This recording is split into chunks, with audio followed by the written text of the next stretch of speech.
నమస్తే, good morning Telangana. ఇక BRS పార్టీకి సంబంధించి మరో ఉద్యమం చేపడతామంటూ తెలంగాణ భవన్కి కేసీఆర్ అడిగొచ్చి కేఆర్ఎంబి అంటే కృష్ణా రివర్ మేనేజ్మెంట్ బోర్డుకు సంబంధించి వాళ్ళు ఏదైతే కేఆర్ఎంబి పరిధిలోకి రెండు ఇటు నాగార్జున సాగర్ శ్రీశైలంకి సంబంధించి టేకప్ చేయాలని ఇటీవల కాలంలో ఒక మీటింగ్ జరిగిన సందర్భంలో కేంద్ర మంత్రి గజేంద్ర షెకావత్ ఇచ్చినటువంటి నిర్ణయం మేరకు ఈ యొక్క ఆదేశం ఇరు రాష్ట్రాలను అంగీకరించాల్సిన రకంగా చెప్పడంతో పెద్ద ఎత్తున చర్చనీయాంశం. అది కాస్త ఏమైపోయిందనంటే ఇక తెలంగాణ రాష్ట్రం ఇటీవల ఏర్పడ్డ కాంగ్రెస్ పార్టీ తెలంగాణను మోసం చేస్తుంది, తెలంగాణ రాష్ట్రానికి సంబంధించిన హక్కులను హరిస్తుంది, తెలంగాణ ప్రజల్ని ఆగం పట్టించే ప్రయత్నం చేస్తుంది. కేఆర్ఎంబి పరిధిలో కనుక ఈ రెండు డ్యాములు కనుక పోతే మనం అడుక్కోవాల్సిన పరిస్థితి వస్తుంది. దక్షిణ తెలంగాణ మొత్తం మళ్ళా గత తెలంగాణలో ఏ రక పరిస్థితులు అయితే మనం ఎదుర్కోవడం కోసం మనం ఉద్యమాలు చేపట్టాం అదే పరిస్థితి తిరిగి రాబోతుందని చెప్పి బీఆర్ఎస్ పార్టీ పదే పదే ఆరోపణ చేస్తోంది. మరి ఇన్ని 10 సంవత్సరాల కాలంగా ఉన్నది మీరే కదా, మరి ఈ సమస్య ఎందుకు పరిష్కృతం కాలేదు? ఒక అపెక్స్ కమిటీ మీటింగ్కి హాజరు కాలేదు, కేఆర్ఎంబి మీటింగ్ హాజరు కాలేదు, కేంద్ర ప్రభుత్వం కూడా కేంద్ర మంత్రి జలసంధకు సంబంధించినటువంటి ఆ శాఖ మంత్రి కూడా సంబంధిత శాఖ మంత్రి నుంచి పిలుపు వచ్చినా పోలేదు.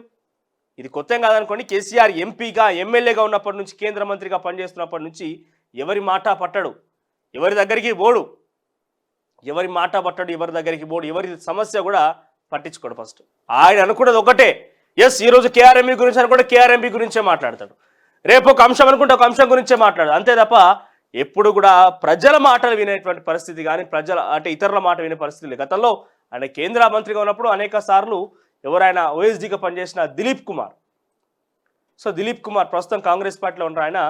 ఆయన చాలాసార్లు చెప్పిండు కదా, సో ఎప్పుడు మాట పట్టాడు, ఇతర మంత్రుల ఇతర ఎంపీల మాట పట్టాడని చెప్పి. సో అట్లే ఉంటుంది పరిస్థితి. సో కేఆర్ఎంబి సందర్భంలో ఎపెక్స్ కమిటీ మీటింగ్కి పోలేదు, అక్కడ సంగమేశ్వర డ్యామ్ నిర్మాణం జరుగుతున్నప్పుడు పట్టించుకోలేదు, పలుమార్లు పోతిరెడ్డిపాడు విషయంలో కూడా జరుగుతున్నప్పుడు పట్టించుకోలేదు.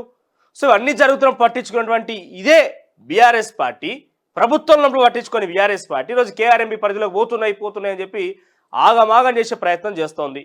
కానీ వాస్తవానికి కాంగ్రెస్ పార్టీ ఏం చెప్తోంది, ప్రభుత్వంలో ఉన్నటువంటి ముఖ్యమంత్రి మేము ఎక్కడా సంతకం పెట్టలేదు, కేఆర్ఎంబి పరిధిలోకి ఎట్టి పరిస్థితుల్లో కూడా ఈ డ్యామ్లను పంపించే పరిస్థితులు లేని చాలా స్పష్టంగా చెప్తుంది. వీళ్ళ డిమాండ్ ఏంటిది? పంపించొద్దనే కదా. బీఆర్ఎస్ పార్టీ డిమాండ్ పంపించొద్దనే. కాంగ్రెస్ పార్టీ పంపించేలేదు, డెఫినెట్గా ఆ ప్రయత్నం జరగదు, మేము ఎక్కడ సంతకం పెట్టలేదు, కావాలనే బీఆర్ఎస్ పార్టీ ఆరోపణలు చేస్తుందని చెప్తున్నారు. ఇద్దరు ప్రయత్నం కేఆర్ఎంబి పరిధిలోకి 2 డ్యాములు పోవద్దనే. మరి ఎందుకు రాజకీయం అంటే ఎన్నికలు, రాజకీయాలు, వాటి కోసం ప్రయత్నంలో భాగంగానే ఈ యొక్క అంశం. ఇక ఇప్పటికే నేను మీకు చెప్పిన అసెంబ్లీ ఎన్నికల్లో వాళ్ళు లేవనెత్తిన అంశాలు ఏ ఒక్కటి కూడా వాళ్ళకు సానుకూలంగా మారలేదు. ఏ ఒక్క అభివృద్ధి, సంక్షేమం అనే పథకాలు, వాళ్ళ యొక్క ఆవిష్కరణలు ఏది కూడా బీఆర్ఎస్ పార్టీని ఒకంతగా కూడా ఆచరణలోకి వచ్చి వాళ్ళని గెలిపించే ప్రయత్నం చేయలేదు. సో ఇట్టి నేపథ్యంలో ఇటువంటి పరిస్థితుల్లో మరి పాత చింతకాయ పచ్చర్ల గత సంక్షేమము అనుసరిస్తోంది. ఈ అభివృద్ధి అని పేరు చెప్తే మళ్ళీ పార్లమెంట్ ఎన్నికల్లో 1-2 కూడా గెలిచే అవకాశం లేదు కాబట్టి కేఆర్ఎంబి అంశాన్ని లేవనెత్తింది. ఇక ఈ నెల 13న నల్గొండలో భారీ ఎత్తున సభ పెట్టబోతుందట బీఆర్ఎస్ పార్టీ. దీనికి సంబంధించి మొన్ననే మంగళవారం రోజున ఒక ప్రత్యేకమైనటువంటి ఎస్పీ ఆదేశాలు జారీ చేసింది. సెక్షన్ 30(a) ప్రకారంగా ర్యాలీలు, ధర్నాలు, నిరసనలు చేపట్టాలంటే శాంతి భద్రతల దృష్ట్యా అలాంటివి ఏమైనా చేపట్టాలనుకుంటే ముందస్తుగా పోలీసుల అనుమతి తప్పనిసరి అని చెప్పి ఓ ప్రత్యేకమైనటువంటి సెక్షన్ని ఇప్పటికీ అమలు చేసే విధంగా అక్కడ ఎస్పీ ఆదేశాలు జారీ చేస్తే డెఫినెట్గా అది ప్రభుత్వం నుంచి వచ్చిన ఆదేశంగా మనం వారు భావించాలి. మరి ఏం జరగబోతోంది కేఆర్ఎంబి విషయంలో చూడాల్సిన అవసరం అయితే ఉంది. ఇక బీఆర్ఎస్ పార్టీ కేసీఆర్కి మరో షాక్ తగిలింది.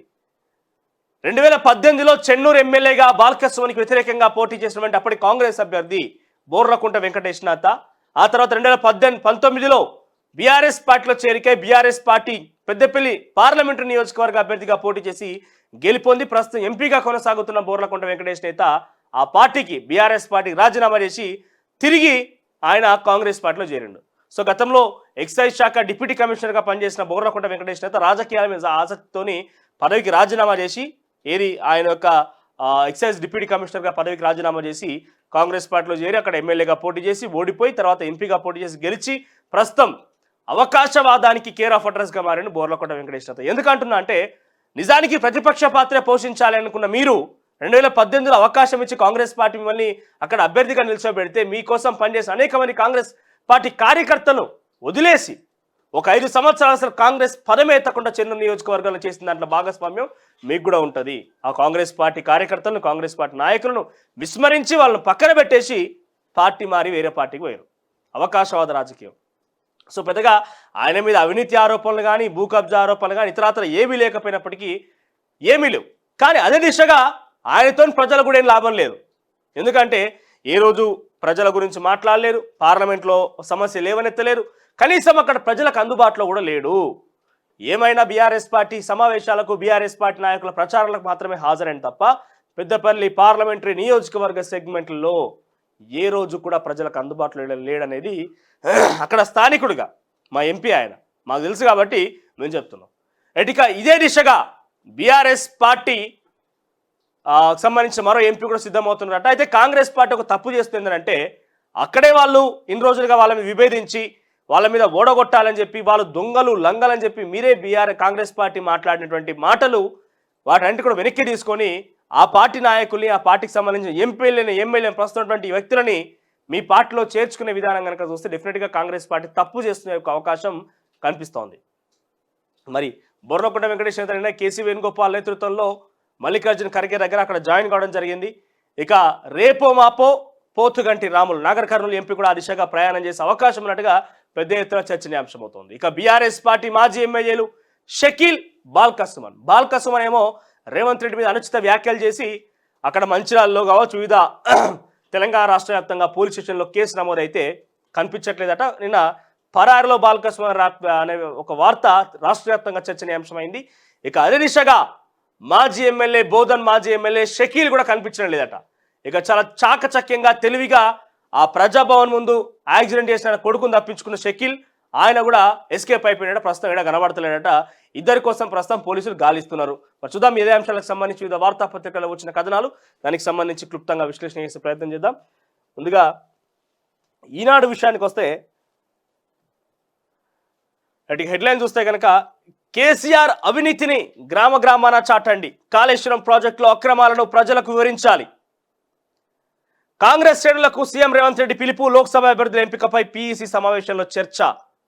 ఇక కాంగ్రెస్ పార్టీ ప్రభుత్వం ఏం చేయబోతుంటే పార్లమెంట్ ఎన్నికలలో కేసీఆర్ అవినీతిని, ఎందుకంటే ఇన్ని రోజులు అధికారంలో లేరు, ప్రతిపక్షంలో ఉండి ఎంత మాట్లాడినా కూడా కేవలం ఆరోపణగానే మిగిలిపోయింది. కానీ ఇప్పుడు అవినీతి యొక్క చిట్టాని విజిలెన్స్ ఎన్ఫోర్స్మెంట్ అధికారులు రకరకాలుగా తనిఖీలు చేసి అధికారుల యొక్క అవినీతి మొత్తం బయటపెట్టి ఏసీబీ దాడులు ఇవన్నీ కూడా చేస్తున్నారు. కాబట్టి ఈ యొక్క అవినీతి చిట్టాను మొత్తం గ్రామాన ప్రజలకు చేర్చి కేసీఆర్ ఎన్ని కోట్ల రూపాయల దండుకున్నాడు తెలంగాణ రాష్ట్ర ప్రజానికం నుంచి అని చెప్పి ఈ యొక్క విషయాన్ని ప్రజలకు తెలియజేయాలి, పార్లమెంట్ ఎన్నికలు ఇదే ధ్యేయంగా ముందుకు పోవాలని చెప్పి రేవంత్ రెడ్డి ఆదేశాలు జారీ చేసిండు కాంగ్రెస్ పార్టీ కార్యకర్తలకు. ఇక 10 ఏళ్లు కాపాడిన రాష్ట్రాన్ని పరాయి పాలు చేస్తున్నారు, కృష్ణా జలాల్లో హక్కుల కోసం ఉద్యమిస్తాం. మరి 10 ఏళ్లలో కాపాడిన రాష్ట్రాన్ని 10 ఏళ్లలో ఎందుకు సమస్య తీర్చలేకపోయారు? కేఆర్ఎంబీ అని ఇప్పుడే కాదు కదా పుట్టుకొచ్చింది, 10 సంవత్సరాల క్రితం పుట్టుకొచ్చింది. ఈ కేఆర్ఎంబీ మీటింగ్ పెడితే పోకపోతుంది, కేఆర్ఎంబీకి సంబంధించి ఇరు రాష్ట్రాల ముఖ్యమంత్రులను కలిసి భేటీ చర్చించుకొని మాకు సమాధానం ఇవ్వాలంటే చర్చించకపోతుంది, ఏ అంశం లేవనెత్తకపోతే ఆఖరికి వస్తే కేఆర్ఎంబీ పరిధిలోకి 2 డ్యాములు పోతాయనగా రాజకీయ లబ్ధి కోసం రాజకీయం చేసేందుకు మళ్ళీ ప్రయత్నంలాగా బీఆర్ఎస్ పార్టీ మొదలు పెట్టబడుతోంది. సో డెఫినెట్గా చెప్తున్నా, కేసీఆర్ ప్రజల్ని ఎంత మేరకంటే అంత మేరకు ఆకర్షితం చేయగలుగుతాడు. తన మాట తీరుతో, తన మాటతోని, తన యాస భాష కట్టుబాటలతో కూడా ఆయన మాయ చేయగలుగుతాడు. మరోసారి అదే రకమైనటువంటి సిద్ధాంతంతో ప్రజల్ని ఆకర్షితులను చేసేందుకు కేసీఆర్ రంగం సిద్ధం చేసుకుంటున్నాడు. సో ఆయనకున్న అవకాశం ఏంది? ఇంకా అభివృద్ధి సంక్షేమం ఇవన్నీ అంటే ప్రజలు అనే పరిస్థితి లేదు. ఇంకా అసెంబ్లీ ఎన్నికల్లా ఆల్రెడీ ఆ సిద్ధాంతం కొట్టుకపోయింది. సో కొత్తగా ఏం లేవనెత్తాలి, నేను కాపాడుకొచ్చినా, ఎన్ని రోజులు కాపాడినా వీళ్ళు కాపాడలేకపోయి, ఎన్ని రోజులు సమస్యల యొక్క ఉత్పన్నం కాకుండా సమస్యలు క్రియేట్ కాకుండా నేను అడ్డుకట్ట వేసిన కేసీఆర్గా అడ్డుకున్నా. కానీ ఇప్పుడు కొత్తగా సమస్యలు క్రియేట్ అయినాయి, కేసీఆర్ లేకపోతే ఇగో ఇది జరుగుతుంది ఉదాహరణ చూపించే ప్రయత్నంగా ఒక కొత్త అంశాలను లేవనెత్తే ప్రయత్నం కూడా జరుగుతుంది. ఇక అజిత్ పవార్దే ఎన్సీపీ తర్వాత భగీరథపై విజిలెన్స్ విచారణ. నిన్నమొదటిదాకా కాళేశ్వరం ప్రాజెక్టు మేడిగడ్డ అన్నారం విషయంలో అక్కడ విజిలెన్స్ అధికారులు తనిఖీలు చేపట్టిర్రు. అక్కడ ఇంజనీరింగ్ కార్యాలయాల్లో కూడా పెద్ద ఎత్తున తనిఖీలు చేపట్టి ఫైల్స్ అన్ని కూడా తీసుకునే ప్రయత్నం చేశారు. ఇప్పుడు మిషన్ భగీరథ వంతు అంటే దీంట్లో 7 కోట్ల రూపాయల ఆక్రమణ జరిగిందని ఒక అనుమానం ఉన్నదట. మరి ఆక్రమణకు సంబంధించి దురాక్రమణకు లేకుంటే అవినీతి గురించి బట్టబయలు చేసేందుకు ప్రత్యేక కార్యక్రమంలో భాగంగా విజిలెన్స్ కమిటీ విచారణ ఆదేశం జారీ చేసిందట రాష్ట్ర ప్రభుత్వం. కాంగ్రెస్లోకి బారాస ఎంపీ వెంకటేష్ నేత. ఇక ఎస్సీ ఎస్టీ రిజర్వేషన్ ఉపవర్గీకరణ రాష్ట్ర ప్రభుత్వాలు చేయొచ్చా? వాటికి అధికారం లేదన్న 2004 తీర్పు చెల్లుబాటును పరిశీలిస్తాం. ఇక గ్రూప్ 1లో మరో 60 పోస్టులు, అంటే ఓవరాల్గా 563 పోస్టులకి నోటిఫికేషన్ విడుదలయ్యే అవకాశం ఉన్నది. ఇక ఆంధ్రజ్యోతి విషయానికి వస్తే రాష్ట్రాలు ఎస్సీ ఎస్టీ వర్గీకరణ చేయొచ్చా, సుప్రీంకోర్టులో 7 సభ్యుల రాజ్యాంగ ధర్మాసనం విచారణ, పంజాబ్ రిజర్వేషన్ల చట్టం పైన పరిశీలన. ఏపీ కేసును ఉటకించిన పిటిషనర్లు, వర్గీకరణకు కాంగ్రెస్ కట్టుబడి ఉంది, సుప్రీంలో బలంగా వాదన వినిపిస్తామన్న మంత్రి దామోదర్ రాజనరసింహ. ఇక కాళేశ్వరం భయంతో కృష్ణాపై దుష్ప్రచారం. కాళేశ్వరం అవినీతిపై శ్వేతపత్రం నేపథ్యంలోనే బీఆర్ఎస్ కుట్ర, ఈ ప్రయత్నాన్ని తిప్పికొట్టాలి. అయితే ఈ అసెంబ్లీ బడ్జెట్ సమావేశాలలో డెఫినెట్ గా కాళేశ్వరం అవినీతి గురించి, కాళేశ్వరం పైన ఇటీవల కాలంలో విద్యుత్ మీద శ్వేతపత్రం విడుదల చేసింది, ఆ తర్వాత ఆర్థిక అంశాల మీద శ్వేతపత్రం విడుదల చేసింది. అయితే ఈసారి కాళేశ్వరం అంటే ఇరిగేషన్ మీద విద్యుత్ శ్వేతపత్రం విడుదల చేసేందుకు రాష్ట్ర ప్రభుత్వం సిద్ధమవుతున్న నేపథ్యంలో దాన్ని అడ్డుకునే ప్రయత్నం కృష్ణా నది పైన దుష్ప్రచారం, కేఆర్ఎంబి మీద దుష్ప్రచారానికి తెరలేపింది అనేది ప్రభుత్వం చెప్తున్న వాదన, రేవంత్ రెడ్డి చెప్తున్న వాదన. అయితే ఈసారి అసెంబ్లీ బడ్జెట్ సెషన్ అయితే చాలా హాట్గా వేడి సాగే అవకాశం ఉన్నది. ఎందుకంటే ఒకవైపు రేవంత్ రెడ్డి ఇన్ని రోజులుగా పార్లమెంట్లో రేవంత్ రెడ్డి ఉండే, అసెంబ్లీలో కేసీఆర్ ఉండే, 5 సభ్యులు మాత్రమే కాంగ్రెస్ పార్టీకి ఉండే. కానీ ప్రస్తుతం 65 మందితో కాంగ్రెస్ పార్టీ, 39 మందితో బీఆర్ఎస్ పార్టీ, 8 మందితో బీజేపీ, 7 ఎంఐఎం. సో ఈ యొక్క కలయిక ఉన్నది కాబట్టి ఈసారి కాంగ్రెస్ పార్టీ ప్రభుత్వం ఉన్నది. రేవంత్ రెడ్డి ఇన్ని రోజులు బయట బాహాబాహి ప్రసంగాల్లో మాట్లాడిన ఇప్పుడు కూడా కేసీఆర్తో ఈ డిబేట్లో తలపడలేదు. సో మొట్టమొదటిసారిగా అసెంబ్లీ బడ్జెట్ సెషన్లో ఒకవేళ ఎందుకు అనాల్సి వస్తుందంటే ఆలోగా ఏం జరిగేది తెలియదు, ఎన్ని ఉద్యమాలు జరిగేది తెలియదు, మరోసారి ఎంతమందికి అనారోగ్య పాలయ్యేది తెలియదు. ఇక్కడ ప్రభుత్వం చాలా కాన్ఫిడెంట్గా ఉన్నది, ఎట్లాగైనా కేసీఆర్ ఇరకాటంలో పెట్టి కేసీఆర్ సంగ చూడాలని చెప్పి ప్రభుత్వం చాలా కాన్ఫిడెంట్గా ముందుకు కొనసాగుతుంది. మరి కేసీఆర్ దానికి రెడీగా ఉంటే కనుక కాంగ్రెస్ని డిఫెన్స్లో పడేసేందుకు అసెంబ్లీకి వస్తారు. ఒకవేళ రెడీగా లేకపోతే అనారోగ్య పాలయ్యే అవకాశం కూడా ఉంది. ఎందుకంటే అసెంబ్లీ రావద్దంటే ఏం తప్పించుకోవాలి, అనారోగ్య పాలయ్యని చెప్పి తప్పించుకోవాలి. కాబట్టి ఆ దిశగా కూడా వెళ్ళే అవకాశం ఉంటుందేమో అని ఒక అనుమానం కూడా ఉన్నది. మరి చూద్దాం ఈసారి అసెంబ్లీలో ఏం జరగబోతుంది అనేది. ఇంకా బీఆర్ఎస్కి షాక్, కాంగ్రెస్లో చేరిన పెద్దపల్లి ఎంపీ వెంకటేష్ నేత ఢిల్లీలో రేవంత్ సమక్షంలో చేరిక, టికెట్ పై హామీ. మరి పెద్దపల్లి టికెట్ ఈయనకిస్తే ఉన్న సీటు కాస్త ఊడిపోయినట్టే. ఇక ఎందుకంటున్నా అంటే ఆయన బీఆర్ఎస్లో మొదటిదాకా ఉండి ప్రజలకు ఉరగబెట్టింది ఏమీ లేదు. అక్కడ స్థానికుడిగా చెప్తున్నా, ఏ రోజు ప్రజలకు అందుబాటులో లేడు. ఏ రోజన్నా వచ్చి ప్రజలకు పలానా విషయంలో మాట్లాడతానో, పలానా విషయంలో సాయం చేస్తానో, లేదంటే కేంద్రం నుంచి నిధులు పట్టుకొస్తానో, అక్కడ ఉద్యోగాలు కల్పిస్తానో ఏ రోజు కూడా న్యాయం చేయలేదు. పైపెచ్చు ఆ పార్లమెంటరీ నియోజకవర్గాల ఎమ్మెల్యేల అరాచకాలు, అవినీతిని, లేకపోతే ఉద్యోగుల కోసం నిత్యం ధర్నా చేయడాల విషయంలో కావచ్చు, రకరకాలుగా చేస్తే ఏ రోజు వచ్చి మద్దతు ఇవ్వలేదు, ఆ ప్రజలకు సహకరించలేరు. సో ఈయనకి ఇస్తే అంటే ఆయన అవినీతి చేసిండు, ఎక్కడ కనబడలేదు, కానీ ఏ రకం కూడా సాయపడలేదు. సో ఆయనతో లాభం ఏం లేదు. కాబట్టి ప్రజలు ఒకవేళ కనుక ఈ టికెట్ హామీ అనే మాట కనుక నిజమైతే డెఫినెట్గా కాంగ్రెస్ పార్టీ సెల్ఫ్ అవుట్ అయినట్టుగానే భావించాలి. ఇక గ్రూప్ 1లో మరో 60 పోస్టులు, ఆర్థిక శాఖ ఉత్తర్వులు, 563కు కొత్త కొలువులు, నోటిఫికేషన్ జారీకి టీఎస్పీఎస్సీకి సూచన, సుప్రీంలో కేసు, గత ఫిలిమ్స్ పై సందిగ్ధత, వక్ఫ్ బోర్డు చైర్మన్ గా సయ్యద్ హుస్సేని. పక్కనే టచ్ చేయలేవు, నన్ను నా పార్టీని టచ్ చేయడం నీ వల్ల కాదు అన్న కేసీఆర్. భగీరథుల అవినీతిపై విచారణ, పూర్తిస్థాయి దర్యాప్తునకు సీఎం రేవంత్ రెడ్డి ఆదేశం మిషన్ భగీరథ విషయంలో. ఇక Hyderabad registrar suspension, Andhrajyothy effect అట. ఇక బాణాసంచా కర్మాగారంలో భారీ పేలుడు, మధ్యప్రదేశ్లో 11 మంది మృతి, 200 మందికి తీవ్ర గాయాలు. మార్కెట్లో భారత్ బియ్యం, ఢిల్లీలో ప్రారంభించిన కేంద్ర మంత్రి గోయల్. 11 నుంచి యాదాద్రి కొండపైకి ఆటోలు, రోజు 2 షిఫ్టుల్లో 100 ఆటోలకు అనుమతి, యథాతథంగా బస్సులు. ఇక రండి మాట్లాడుకుందాం. బీజేపీ నుంచి చంద్రబాబుకు పిలిపొచ్చిందట. ఇక పక్కనే ఎన్సీపీ అజిత్ దే, ఎన్నికల గుర్తు కూడా వారికే. ఎలక్షన్ కమిషన్ ప్రకటన, వ్యవస్థాపకుడు శరద్ పవార్కు దక్కని పార్టీ. నేటి మధ్యాహ్నంలోగా కొత్త పేరు చెప్పాలని సూచన. ఇండియాకు మరో షాక్, ఎన్డీఏలో చేరనున్న ఆర్ఎల్డి. ఇక వెలుగు విషయానికి వస్తే V6 న్యూస్ యూట్యూబ్ ఛానల్ సబ్స్క్రైబర్లు 1 కోటి మంది అట. ఇక అజిత్ పవార్ వర్గానిదే ఎన్సీపీ, శరద్ పవార్కు ఈసీ షాక్. ఇక పటాకుల ఫ్యాక్టరీలో పేలుళ్లు 11 మంది మృతి. మధ్యప్రదేశ్లోని పటాకుల ఫ్యాక్టరీలో భారీగా పేలుళ్లు సంభవించి 11 మంది చనిపోయారు. మరో 174 మందికి కాలిన గాయాలు. ఇక ఏపీ నీళ్ల దోపిడీపై నాడు గప్చుప్, నేడు గాయ్. పవర్లో ఉన్నప్పుడు ఏపీ అక్రమాలకు వంతపాడిన కేసీఆర్ ఏం మాట్లాడినంటే, ఏపీ అక్రమంగా తలపెట్టిన సంగమేశ్వరం ప్రాజెక్టును అడ్డుకునేందుకు అపెక్స్ కౌన్సిల్ మీటింగ్కు వెళ్తారా అని 2020లో మేలో ప్రగతి భవన్లో నిర్వహించిన ప్రెస్ మీట్లో ప్రశ్నించిన V6 వెలుగు ప్రతినిధిపై కేసీఆర్ రొసరొసలాడారు. నీకేదో కిరికిరి పంచాయతీ పెట్టాలని కోరిక ఉన్నట్టున్నది, అదేం జరగది, దురాశ పడకు, నీ ఉద్దేశం నాకు అర్థమవుతుంది, కేసీఆర్తో పెట్టుకోలేవు, కొంచెం జాగ్రత్త అంటూ హెచ్చరించారు. మీడియా జర్నలిస్టులు మాట్లాడితే వాళ్ళకి సమాధానం ఉండదు, పైపెచ్చి వాళ్ళ మీద ఒక రకంగా మాటలతో దాడి, పదజాలం. ఇక జగన్కు నేనే చెప్పిన 2019 సెప్టెంబర్ 19 అసెంబ్లీలో కేసీఆర్ మాట్లాడుతూ, చంద్రబాబుకు అమరావతిలో వాళ్ళ ఇంట్లో చెప్పిన, నీళ్లు సముద్రంలోకి వేస్ట్గా పోతున్నాయి, దిక్కుమాలిన పంచాయతీలు బంద్ చేయి, ఆ నీళ్లు వాడుకుందాం, సమైక్య రాష్ట్రంలో ఉన్నప్పుడు అట్లనే చేసిండ్రు, రాష్ట్ర విభజనకు దోహదమైండ్రు, ఇవాళ కూడా మీ వైఖరి మారతలేరు అని చెప్తే ఆయన వినలే.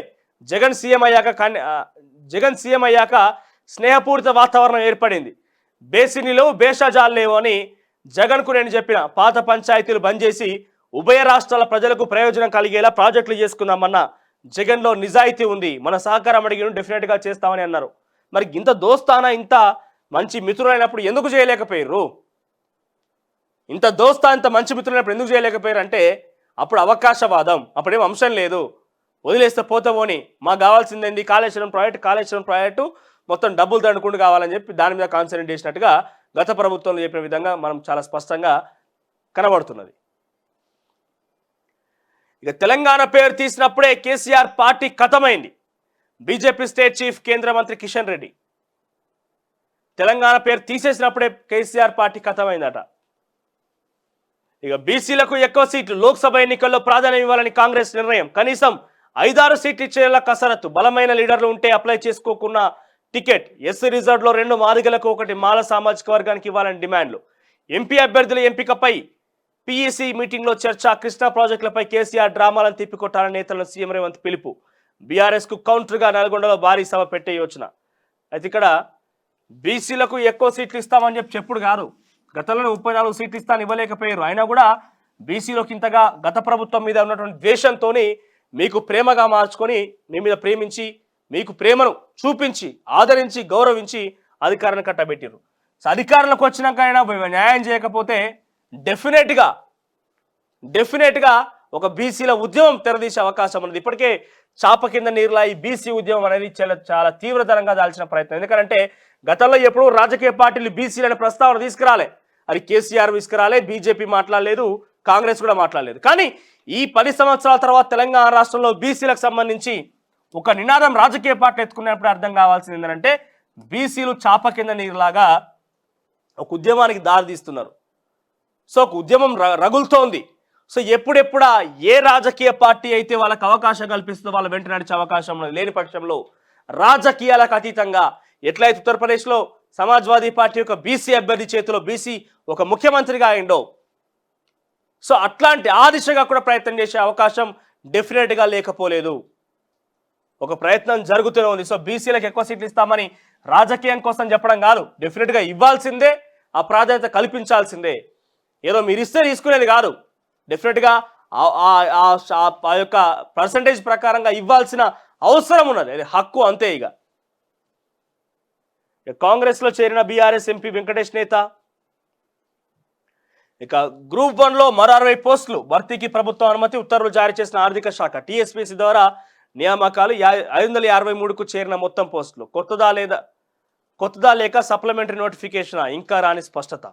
అయితే ఇదే గతంలో అప్లై చేసుకున్న వారికే మళ్ళోసారి నోటిఫికేషన్, అంటే ఈ పోస్టులతో మళ్ళీ ఎగ్జామ్ కండక్ట్ చేయాలన్నా, లేదంటే గత నోటిఫికేషన్ పూర్తిగా రద్దు చేసి 563 పోస్టులకు సంబంధించి కొత్త నోటిఫికేషన్ విడుదల చేసి మళ్ళీ అప్లికేషన్ చేసుకోవాలన్నా, మళ్ళీ అప్లై చేసుకోవాలన్న ఒక అంశంలో టీఎస్పీఎస్సీ ఇంకా తర్జన భర్జన పడుతూనే ఉన్నది.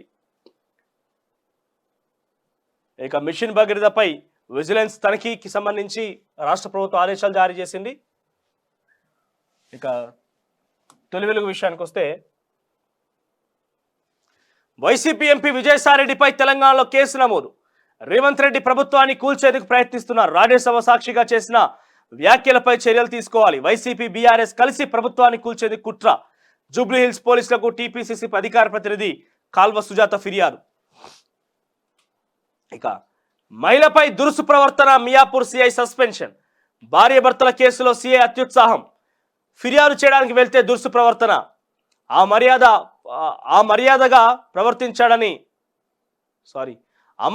ప్రవర్తించాడని సిపికి ఫిర్యాదు చేసిన మహిళ విచారణలో నిజమని తేలడంతో సస్పెన్షన్.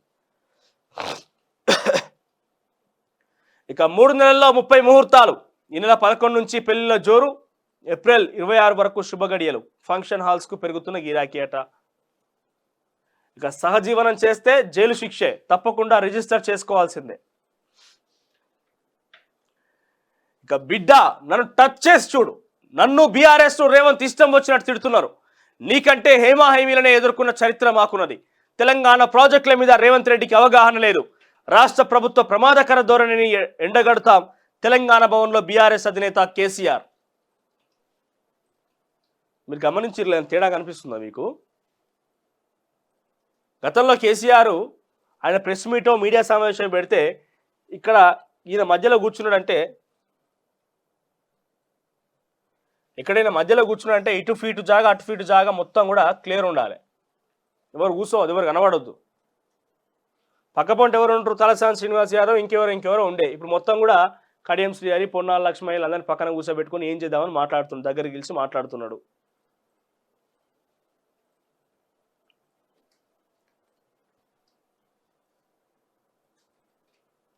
ఇక నిరుద్యోగులకు గుడ్ న్యూస్. మరో 60 పోస్టులకు గ్రీన్ సిగ్నల్. గ్రూప్ 1 పోస్టుల భర్తీకి ప్రభుత్వం గ్రీన్ సిగ్నల్. గతంలోనే 503 పోస్టుల భర్తీకి టీఎస్పీఎస్సీ నోటిఫికేషన్ విడుదల. ఇక 503 పోస్టుల భర్తీపై సుప్రీంలో కొనసాగుతున్న కేసు. 60 పోస్టులకు మరో నోటిఫికేషన్ పై రాని స్పష్టత. ఇక శంషాబాద్ లో భారీగా పట్టుబడిన డ్రగ్స్. 30 నిషేధిత మెఫంటర్మిన్ సల్ఫేట్ ఇంజెక్షన్లు సీజ్. పహాడీ షరీఫ్ కు చెందిన 2 నిందితుల అరెస్ట్. మరో కేసులో డ్రగ్స్ విక్రయిస్తున్న నైజీరియన్ అరెస్ట్. కోట్ల విలువ డ్రగ్స్ స్వాధీనం చేసుకున్న పోలీసులు. ఇక బీఆర్ఎస్ కి షాక్. కాంగ్రెస్ లోకి ఎంపీ వెంకటేష్ నేత. ఇక అవినీతిలో అందరికంటే గనుడు. శివబాలకృష్ణ బినామీల పేరుతో 120 ఎకరాలట. తవ్వినా కొద్దీ వెళ్తూనే ఉన్నాయి ఈయన యొక్క అక్రమాలకు సంబంధించిన కట్టడాలు. తవ్వినా కొద్దీ వెళ్తూ బయటపడుతూనే ఉన్నాయి. బినామీల పేరుతో 120 ఎకరాలు కబ్జా చేసిందట. 120 ఎకరాల పేరు వాళ్ళ పేరు రాసిపెట్టిందట. ఏసీబీ విచారణలో వెలుగులోకి సంచలన విషయాలు. హైదరాబాద్ శివారుతో పాటు కొడకండ్ల, కల్వకుర్తి, యాదాద్రి, జనగామలో భూములు. సోదరుడు శివ నవీన్ కుమార్ పేరుతో 1000 ఎకరాల భూములు. నవీన్ కుమార్ అరెస్ట్ చేసిన ఏసీబీ అధికారులు. కాంగ్రెస్ లోక్సభ అభ్యర్థులు ఫైనల్. గాంధీ భవన్ లో పీఈసీ సమావేశం. ఆశావాహులో టెన్షన్. 11 నియోజకవర్గాల నుంచి 306 దరఖాస్తులు. 17 నియోజకవర్గాలు, పార్లమెంట్ నియోజకవర్గాలు ఉంటే 306 దరఖాస్తులు వచ్చినాయట. ఇక ఒక్కో నియోజకవర్గం నుంచి 3 పేర్లను ఫైనల్ చేసిన స్క్రీనింగ్ కమిటీ. దాదాపు 50 పేర్లను అరిష్టానికి పంపనున్న రాష్ట్ర నాయకత్వం. అరిష్టానం ఆమోదం తర్వాత అభ్యర్థులను ప్రకటించనున్న కాంగ్రెస్. ఈ నెలలోనే లోక్సభ అభ్యర్థులను ప్రకటించే ఛాన్స్ అట. నమస్తే తెలంగాణ విషయానికి వస్తే ఏంది, కృష్ణా ప్రాజెక్టుల కోసం కేసీఆర్ జంగ్ సైరన్. ఎక్కడ సైరన్ మోగిస్తావు? ఇందిరా పార్క్ దగ్గర ధర్నా చౌక్నే ఎత్తేసే ప్రయత్నం చేసినావు కానీ ఇంకా సైరన్ ఎక్కడ మోగిస్తారు? మరి ఉద్యమాలు మాకు కొత్త ఏం కాదట. మరి 10 సంవత్సరాలుగా మీ ప్రభుత్వంలో ఉద్యమాలు చేస్తే బొక్కలో ఏడాల జైల్లో బంధించడాలు, కాలి బూట్ల కింద నలిగిపోయేటువంటి విద్యార్థుల జీవితాలు ఇవన్నీ ఏడబోయినాయి. సో రేపు మీరు ఉద్యమాలు చేస్తా కూడా డెఫినెట్గా బూమరంగ్ అవుతుంది. ఉద్యమానికి మద్దతు తెలిపేది ఎవరు? మరి బీఆర్ఎస్ పార్టీ కార్యకర్తలే. ఇంకా ప్రజలు ఎక్కడ రోడ్లు ఎక్కి ఉద్యమాలు చేసే దిశగా ఆ ప్రయత్నం ఎందుకంటే ప్రస్తుతం 2 నెలల సమయం అయిపోయింది. ఈ రోజుతోని సంపూర్ణంగా 2 నెలల సమయం పూర్తయింది ప్రభుత్వం ఏర్పాటు అయిపోయి. సో ఈ 2 నెలల కాలంగా వాళ్ళు కొంత ఆశతో ఉన్న మాట వాస్తవం. కానీ ఇంకా రోడ్లు ఎక్కే పరిస్థితి రాలే. ఇంకా బీఆర్ఎస్ పార్టీకి ప్రజలు ఏమంటారు మద్దతుగా నిలిచి మేము వస్తామని చెప్పే అవకాశం ఇంకా అది కనబడతలేదు. ఏం చేయాలి? ఇక బీఆర్ఎస్ పార్టీ కార్యకర్తలే తప్పక తిప్పలు పడైనా సరే కేసీఆర్ ఎంబడి నడవాలి. ఇక నల్గొండలో 13వ సభ. కాంగ్రెస్ సర్కారు నేరాన్ని ప్రజల ముందు పెట్టాలి. బహిరంగ సభకు అనుమతి ఎట్లా ఇవ్వరో చూద్దాం. 600 నల్గొండలో భారీ జనంతో సభ. బీఆర్ఎస్ సమావేశాల అధినేత కేసీఆర్ సభ కోసం పార్టీ సమన్వయకర్తల నియామకం. ఇక కర్ణాటక కాంగ్రెస్ సర్కార్పై రైతుల సమర శంఖం పూరించారు. రుణమాఫీ ఎగవేతకు సాగుకు బడ్జెట్లో కొత్త పెట్టడాన్ని నిరసిస్తూ వేలాది మంది రైతులు మంగళవారం చెలో బెంగళూరు కార్యక్రమం చేపట్టారు. సిద్ధరామయ్య ప్రభుత్వానికి వ్యతిరేకంగా దాదాపు 5,000 మంది రైతులు ఈ ఆందోళనలో పాల్గొన్నారట. ఇక పత్తి కొనుగోలు కొర్రీలు పెడుతున్న వ్యాపారులు తీరును నిరసిస్తూ భద్రాద్రి కొత్తగూడెం జిల్లా బూర్గం పహాడ్ మండలం రైతులు మంగళవారం రాస్తారోకో చేపట్టారు. 21న ఎప్సెట్ అంటే ఎంసెట్ పేరు మారింది కదా, 21న ఎప్సెట్ నోటిఫికేషన్, 26 దరఖాస్తుల స్వీకరణ, మే 9 నుంచి 12 వరకు పరీక్షలు. ఇక గ్రూప్ 1 పోస్టులకు సంబంధించి మరో 60 విడుదల, అంటే మరో 60 జోడించి సుమారుగా 563 పోస్టులకు సంబంధించి నోటిఫికేషన్ విడుదలయ్యే అవకాశం ఉన్నది. ఇక ఫ్రాడ్ కంపెనీకి మూసీ ప్రాజెక్టు ఆసక్తి వ్యక్తీకరించిన సింగపూర్ సంస్థ మైన్హార్ట్. పాకిస్తాన్లో ప్రజలను బ్యాంకులను ముంచిన కంపెనీ. 1,000 కోట్ల కుంభకోణాలపై పాక్లో కేసులు, విచారణలు. సీఎం సమక్షంలో సంస్థ పవర్ పాయింట్ ప్రజెంటేషన్. మూసీపై నమూనాలు రూపొందించాలని కోరిన రేవంత్. ఇక మిషన్ భగీరథపై విజిలెన్స్ విచారణ. తర్వాత మధురలో మరో జ్ఞానవాపి. కృష్ణ జన్మభూమిలో ఆలయాన్ని కూల్చిన ఔరంగజేబు. అక్కడ మసీదు నిర్మాణం 1920 నాటి రికార్డుల్లో వెల్లడి. ఆర్టీఐ కింద ప్రశ్నకు సమాధానం ఇచ్చిన ఏఎస్ఐ. షాహీ ఈద్గా కేసులో ఇదో సాక్ష్యం.